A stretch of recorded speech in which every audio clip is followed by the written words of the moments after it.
Senator مشتاق صاحب بسم اللہ الرحمن الرحیم، بہت شکریہ. کاموں میں پڑ گئے. ہاں، ڈاکٹر مشتاق صاحب نے جو باتیں کی ہے میں ان کی توثیق و تائید کرتے ہوئے آگے بڑھتا ہوں.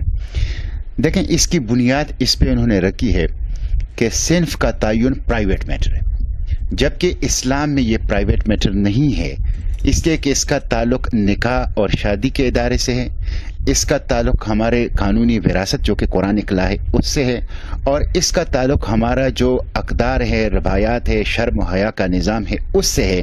اس لیے یہ خاندان سے، سماج سے اور ریاست سے تعلق رکھتا ہے، پرائیویٹ میٹر نہیں. نمبر ایک. دوسری بات یہ کہ میں اس ایکٹ کے اوپر ہی محدود رہوں گا تاکہ لوگوں کو پتہ چلے کہ یہ ایکٹ ہے کیا. ہم چاہتے بھی. ہاں، آپ دیکھیں کہ اس میں ہاں ایک چیز دیکھیں، اس میں لکھا ہے جینڈر آئیڈینٹی، تاکہ ڈاکٹر مشتاق صاحب کی بات واضح ہو جائے.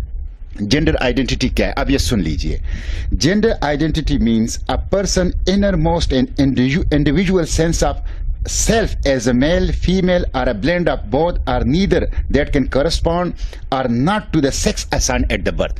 انسان کا وہ اندرونی احساس جو ضروری نہ ہو کہ اس کے جسم کے مطابق ہو. اس کا جسم مرد کا ہے لیکن اس کا اندرونی احساس عورت کا ہے تو یہ عورت ہوگی. تو یہ ایک تو آپ دیکھ لیں کہ یہ وہ چیز ہے. دوسرا اس میں یہ کیا ہے ڈیفینیشن میں، ڈیفینیشن ٹرانسجینڈر. اس میں کیا پرابلم ہے؟ اس میں یہ پرابلم ہے، اس میں واضح طور پر یہ ہے کہ اسلام جنس اور سیکس، یعنی جینڈر اور سیکس، صنف اور جنس کو ایک سمجھتا ہے اور اس کی بنیاد جسم کو اور بایولوجیکل ساخت کو قرار دیتا ہے. یہاں وہ کہتے ہیں کہ بایولوجیکل ساخت آپ کا ایک ہوگا لیکن آپ کا احساس کچھ اور ہوگا، تو آپ اس احساس کی بنیاد پہ، تو اس کا احساس مطلب یہ ہے کہ وہ بایولوجیکلی مرد ہوگا لیکن اس کو آپ عورت ڈکلیئر کریں گے. جب آپ اس کو عورت ڈکلیئر کریں گے تو آپ کا خاندانی نظام، آپ کا قانونی وراثت، آپ کا جو شرم و حیا کا، اس کو کسی سرجری سے نہیں گزرنا پڑے گا. نہیں، کوئی سرجری کی ضرورت نہیں. وہ اپنی جس حیثیت میں ہے. اب میں تھوڑا سا اس کو اور ایکسپلین کر لیتا ہوں. آگے یہ ایکٹ خود اس کو ایکسپلین کرتا ہے. مثلا ٹرانسجینڈر کا امبریلا ٹرم استعمال کیا گیا ہے جس کے نیچے 3 کمپوننٹ رکھیں گے. نمبر 1، وہ بندہ جس کے جسمانی اعضاء میں ابہام ہے، انٹرسیکس، ہم بھی اس کو مانتے ہیں. یہ وہ سب سے مظلوم طبقہ ہے، نیگلیکٹڈ طبقہ ہے، مارجنلائز طبقہ ہے، جس کی آڑ میں یہ سب کچھ ہو رہا ہے لیکن جس کا استحصال ہو رہا ہے. تو ایک تو وہ ہے. دوسرا، انہیں ٹرانسجینڈر اس کو قرار دیا ہے جو مرد ہے، پورا مرد ہے، لیکن وہ کیسٹریشن سے یا کسی ڈیمیج سے یا کسی ایکسیڈنٹ سے گزرا ہے اور اس کی مردانہ صلاحیت ختم ہو گئی، تو کہتے ہیں یہ بھی ٹرانسجینڈر. تیسرا وہ ہے پورا مرد، پوری عورت، پورا ریپروڈکٹیو سسٹم، پوری بایولوجیکل ساخت، کوئی نقصان نہیں ہے لیکن اس کا دماغی مسئلہ ہے، اس کے ذہن میں ایسے خیالات آتے ہیں کہ میں وہ نہیں ہوں جو جسمانی طور پر ہوں، کہتے ہیں یہ بھی ٹرانس ہے. تو آپ نے ڈیفینیشن نمبر 1 تو ٹھیک رکھا ہے، میں نے اس کو ٹھیک رکھا ہے، میں نے اس کو نہیں چڑھا ہے. ڈیفینیشن نمبر 2 کو آپ نے کیسٹریٹڈ مرد کو ٹرانسجینڈر قرار دیا ہے، میں نے اس کو اومیٹ کیا ہے. ڈیفینیشن نمبر 3 میں پورا مرد، پوری عورت جس کا ریپروڈکٹیو سسٹم بالکل ٹھیک ہے، آپ نے اس کو ٹرانسجینڈر کرا. اب انہوں نے پھر ایک اور حرکت یہ کی ہے چیپٹر 3 میں کہ ان ٹرانسجینڈر کو سیلف پرسیوڈ جینڈر آئیڈینٹی، اپنی مرضی کی صنفی شناخت اختیار کرنے کی اجازت دی ہے، جس کے نتیجے میں ہوگا یہ کہ پورا مرد اور پوری عورت جائے گا وہاں، کہے گا کہ بھائی مجھے فیل یہ ہو رہا ہے کہ میں ہوں تو مرد لیکن مجھے فیل ہو رہا ہے کہ میں عورت ہوں، تو نادرا اس کو شناختی کارڈ جاری کرے گا، عورت کا شناختی کارڈ جاری کرے گا. تو یہ وہ چیز ہے جس کو ہم کہتے ہیں کہ یہ خاندانی نظام، یہ قانونی وراثت. یعنی آپ یہ کہہ رہے ہیں کہ سیم سیکس کے لوگ ہاں نادرا کے شناختی کارڈ لے کر آپ کی رائے میں ایک کیا کہتے ہیں کہ مصنوعی فیملی یونٹ بنیں گے؟ جی ایسے ہی بالکل سیم سیکس میرج کے لیے. یہ آپ کی بدگمانی ہے یا ایسے کچھ واقعات ہیں؟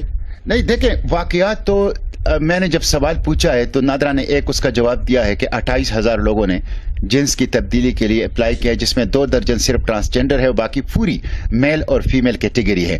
یہ تو اب حکومت کو اس کے اوپر ریسرچ کرنا چاہیے کہ صورتحال کیا ہے، اور حصولاً جب کوئی قانون بنتا ہے تو حکومت اس سے پہلے تحقیق کرتی ہے، یونیورسٹیز کو تحقیق سونپتی ہے، خود اپنے اداروں کو تحقیق سونپتی ہے، اعداد و شمار جمع کرتی ہے، اس کے بعد کوئی قانون بناتی ہے. لیکن یہ قانون بنتے ہوئے اسلامی نظریاتی کونسل سے بھی نہیں پوچھا گیا، اور یہ قانون بناتے ہوئے پتہ یہ کس دن بنا تھا؟ سینٹ میں اس دن بنا تھا جس دن سینٹ کے 50% لوگوں نے ریٹائر ہونا تھا، اور جس دن کوئی لیجسلیشن نہیں ہوتی، الوداعی تقریریں ہوتی ہے اس دن. اور قومی اسمبلی سے بھی اس طرح بن گیا ہے. تو چوری چھپے ایک ایسا قانون بنا گیا ہے جس میں اسلامی نظریاتی کونسل کو نظر انداز کیا گیا ہے، اور جس میں اب میں نے جو امینڈمنٹس دی ہیں اس کے مقابلے میں ہیومن رائٹس نے جو جواب جمع کیا، وفاقی حکومت پاکستان نے جو جواب جمع کیا ہے، انہوں نے کہا، مجھے یہ نہیں کہا کہ آپ کے امینڈمنٹس قرآن و سنت سے متصادم ہیں یا آپ کے امینڈمنٹ دستور پاکستان سے متصادم ہیں، انہوں نے کہا آپ کے امینڈمنٹ انٹرنیشنل سٹینڈرڈ سے متصادم ہیں، اور فیڈرل شریعت کورٹ میں انہوں نے جواب جمع کیا ہے کہ یہ یوگیا کارتا کے جو پرنسپل ہیں، یوگیا کارتا کے جو پرنسپل اس سے متصادم ہیں۔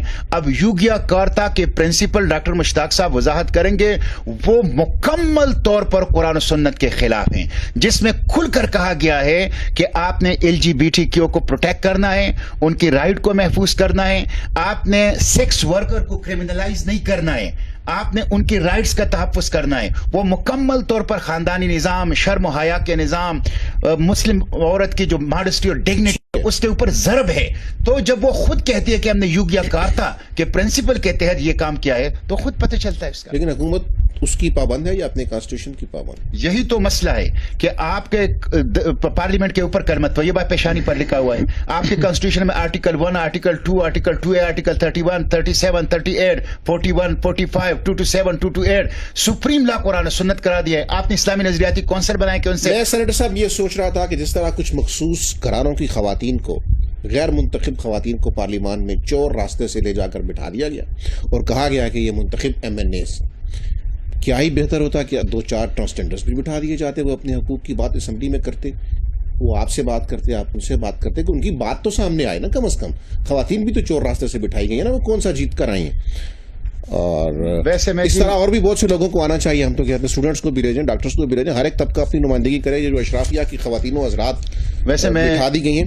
سینیٹر صاحب دیکھیں، ڈاکٹر صاحب نے بہت اچھی گفتگو کی، یہ رولز بنے ہیں۔ اب آپ خود سن لیجئے آصف صاحب، رولز میں ہے first time registration of CNIC، اس ایکٹ کے تحت فرسٹ ٹائم جو رجسٹریشن ہوتی ہے قومی شناختی کارڈ کی وہ یہ ہے، یعنی 18 سال کی عمر میں۔ ہاں، upon the receipt of the registration documents for CNIC NADRA shell as applicable accommodate such request of the applicant according to his or her self-perceived gender identity upon the receipt of any of the following namely۔ تو self perceived gender identity یہاں کوئی x card کا ذکر نہیں کیا گیا ہے، لیکن کل میں نادرا ہیڈ کوارٹر گیا، مجھے لوگوں نے کہا کہ ان کو تو ایکس کارڈ جاری ہوتا ہے، تو میں نے نادرا کے 4 جو DG آپریشنز ہیں اور DG لیگل ہے ان سے میٹنگ کی کل نادرا ہیڈ کوارٹر کے اندر۔ انہوں نے کہا کہ ایکس کارڈ اگر جاری ہوتا ہے تو دوسرا ان کو ایک اپرچونٹی دیتے ہیں کہ اگر ایکس کارڈ جاری ہوا ہے اور وہ ایکس کارڈ سے واپس وہ نارمل کیٹیگری میں جانا چاہتے ہیں تو ان کو اجازت ہوتی ہے ایک دفعہ پھر اپنے شناختی کارڈ میں جینڈر کو تبدیل کرنے کے لیے۔ مثلا ایک فرد مرد ہے اور وہ کہتا ہے میں فیل اور عورت، تو اس کو ایکس فیمیل کارڈ جاری ہوگا، اس کے بعد وہ ایکس فیمیل سے فیمیل کیٹیگری میں آ سکتا ہے، تو گویا انہوں نے لاہور جانے کے لیے ویا ملتان وہ لاہور پہنچ گیا، یعنی وہ میل سے ایکس فیمیل ہو گیا اور ایکس فیمیل سے پھر فیمیل ہو گیا۔ یہ وہ چیزیں ہیں جو نادرا نے کل مجھے خود بتائی ہے کہ ہم اس کی اجازت دے رہے ہیں۔ اب اس کے نتیجے میں کیا ہوگا، یہ میرے پاس امریکہ کی ایک خبر ہے، اس میں ایک ٹرانس ویمن کو جس طرح ہمارے قانون میں لکھا ہے کہ اگر اس کا ایکس فیمیل ہے تو خواتین کی تمام حقوق اس کو حاصل ہوں گے، خواتین کے مختص مقامات پہ جانا، خواتین کے لیے جو وراثت ہے اس کا سارا حقوق ان کو حاصل ہے۔ انہوں نے ٹرانس ویمن کو وہ حقوق دیتے اور ٹرانس ویمن کو ویمن کے جیل میں رکھا تھا، اس نے 2 خواتین کو پریگننٹ کر لیا، وہ پورا مرد تھا، وہ ٹرانس ویمن کو بناتا تو اس کو وہاں سے نکال دیا اور مردوں کے جیل میں رکھا۔ یہ خبر ہے میرے پاس، یہ خبر ہے۔ تو آپ کس طرف جا رہے ہیں، آپ کس طرف جا رہے ہیں؟